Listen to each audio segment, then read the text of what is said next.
pay us money to be able to do the trash. Same thing like, if we had an airport, the airlines would pay the city of San Antonio, they pay them a franchise fee.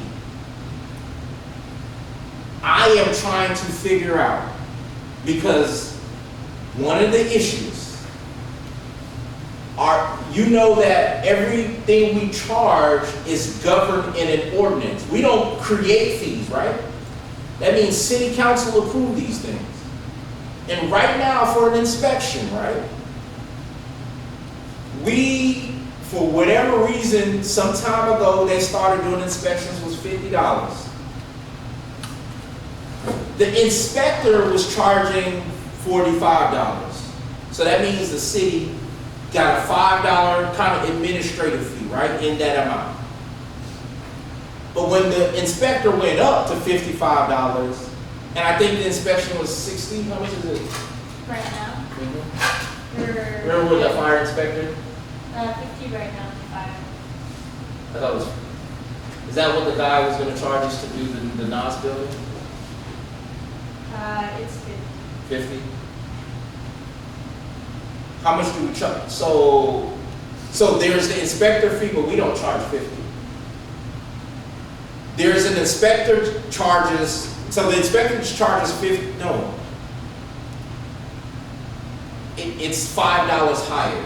So there's the inspector has a fee, and then the city of Kirby charges for that to be done. So if you have a building that needs to be open, an inspector goes to certify that building.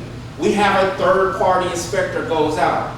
Today, the inspector's charging more money than what we have designated in our fees right now today. And so what we've been working on outside of trying to get this building open, simultaneously, right? Because this only comes up when people is like, hey, I need to get this open. And like, well, let me look at the paperwork. And then we're seeing this discrepancy. I'm asking the fire chief, but then he's like, well, we don't do it no more. I guess they've been through several inspectors and da-da-da-da-da. But at the end of the day, you all, at the end of the month, will be getting an ordinance to update, guess what? Fees. Then why don't we do it anymore? Yeah. Because we don't have anyone certified to do it. Now, currently, what we have, Chief Helburn from the fire department he has three firefighters that are in training to be able to do it in-house. Yeah. I got one more question. Yes, sir. It's a different situation. I don't know if I didn't bring it to your attention, just in case you know about it or you don't know about it. Our sewage fees have gone up in the last 7 years, 103%. And the city has ate it all. We have not passed the buck on. It's time for us to think about it. And it needs to be addressed. And I just want to bring it to your attention in case you don't know yet. 49,500 was the bill we paid right now. That I just almost lost it when I saw the bill for sauce, because it's not even it's an average. And I'm trying to figure out what is going on, but then it's a chargeback. Yes. It's okay if we're a pass-through. What we need to make sure is that we have what is called our administrative overhead tacked onto the fees to where we're not going negative based on the fee adopted. Now, one of the reasons on not having an enterprise, you fall victim to what is similar to something called the CPI. It's like an index on how much people can increase. Well, we know if we own the enterprise, you all, because it's political, would not want to raise the water bill rate. But guess what? When you don't own the wastewater, SAWS, who can you blame? Well, if SAWS goes up every year and everybody just pays it, you all are thinking y'all getting political favor when you're only hurting the city because you don't go up on the water. That is a straight policy decision, and that is in you all's hands. And my job is to help you to understand what that looks like and how we work through it. But it is real, Real. Meaning, so everybody understand what I said. SAWS does our waste, they increase every year, everybody just pays it. We do our water, we don't want to increase because whatever reason, because your neighbor calls you, they didn't call SAWS like that, they just pay the bills, right? And so when we don't we aren't hitting our revenue numbers, that means that we don't have revenue to pay staff. For the staff that everybody loves, the fire and police and goes back into the parks and the pool and it just goes back into the cycle.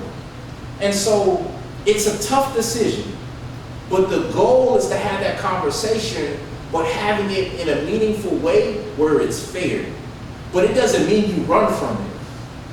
And so the goal when we start looking over fees, come October, for October 1, the new budget cycle. So real quick, everybody knows we're not on an annual basis, meaning December to January. The new fiscal year ends September 30th and starts October 1. And so that means our rates and our things, if we're wanting to do new things, it would behoove us to start off afresh with the new year with some new rates. Now, I am not saying, because they said the city manager told me to do this, to go double the rates, increase the rates 50%, because then the citizens are really coming for you, right? Exactly. We have financial analysis that we can show you. What is a 5% increase look like? What is $1? What is $2? My goal, just to share with you all, and I walked the pool twice. My goal is to present to you all at some point that we go up on the pool from $2 to at least $3, and then we offer some sort of pass.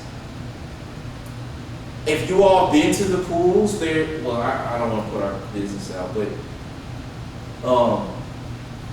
the goal is to come to you all with a renovation makeover plan on how much it's going to cost, and then provide that to you all for you all to make some decisions on what do you think and why it's important. If in Kirby we continue to keep the fees low, and everybody around us is increasing their fees, the data is going to show you the people aren't coming here because it's low. They paying the fee wherever it is that they're at, right? Just so we know. And so these are the things that as a team, we got to put on the table, roll up our sleeves, and then figure out I'm not really willing to compromise on this, but I think we should do this. We have several decisions before us in reference to, the park, Hugo Lynch Park, and, Friendship Park, in reference to the softball, rugby, football, and we got to make some hard decisions. Since we started talking about the other two leagues, I got an email from the softball people, basic T-ball people. We can't afford it to be $600 for the whole year, and they want us to pay for lights, and they want us to pay for water, and we don't got concession. Where did they do that at? In the airport, did the city of San Antonio let everybody make all the money? When you go to AT&T Center, when you go to the soccer field, do they let, even in Cibolo, what is it? Live Oak, they have the fishing pond, they have all these things. They have the baseball field. So I'm not saying we need to be charging what everyone else is charging, but there's mechanisms on where we bring these back every 2 to 3 years and just look at it of how do we make these tweaks? It's just like at your home. Some maintenance on things. There's no, we'll go tomorrow and we're going to go through some conversations about maintenance line items on this building. Just this week, we praised 2 weeks. AC in the senior center, which is a city building. They got 4 AC units. Why? I don't know. This is not that big. I don't know why they got 4. But again, we haven't had, currently, the expertise hasn't come to say, hey, you can get rid of these 4, just put these 2 bigger units, put a 10, I think it's 10, I forget the the Freon thing, or 10 ounce or 10, whatever it is, versus getting these small 3.5 ton, right? But who is providing us with that knowledge and information for us to make the best informed decisions? And not just the senior center, we just went out, the pool. Guess what we're trying to have on Saturday? Back to school pool party. But they got 2 units in there. They're old. There's no maintenance budget line item. Why? Because prior councils didn't want to raise the water rate because they didn't want the citizens to be mad at them. They didn't want to raise the pool rate. Or I'm not saying, so again, I'm not talking about anyone individually. I'm talking about as a body, they didn't do it. It's just it's fact. But again, that's the politics of the seat you sit in and how, again, figuring out, well, I can cut here, but we just can't do anything here. And so you all, this community, done a great job of cutoffs. In other communities that that was one of that's tough. Cutoffs in Kirby, people come to pay. That's the good thing of, like, you don't have these overages or these bills that run over, right? Because that eats into your bottom line, especially when, like, again, what I'm sharing with you with iWorks, which is, yes, I can talk about that because that's in here. The contracts for iWorks is in your packet. iWorks, there are 2 sides, like I shared the other night. The first side that we signed the contract for is for public works. Right now, a work order flow system, pavement and signs. So it's identified in GIS.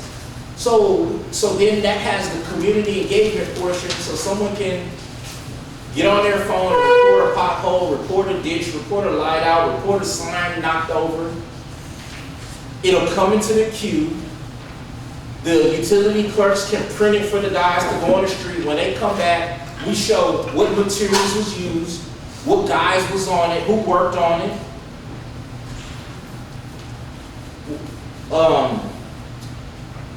We have to be accountable, like, right? Well, I don't want to go into that, but so this work order system helps us to streamline things getting done, and holds everyone accountable. And so again, when we're talking about new things, new opportunities for us to be able to manage what we have, are we going to be able to do all this like overnight? No.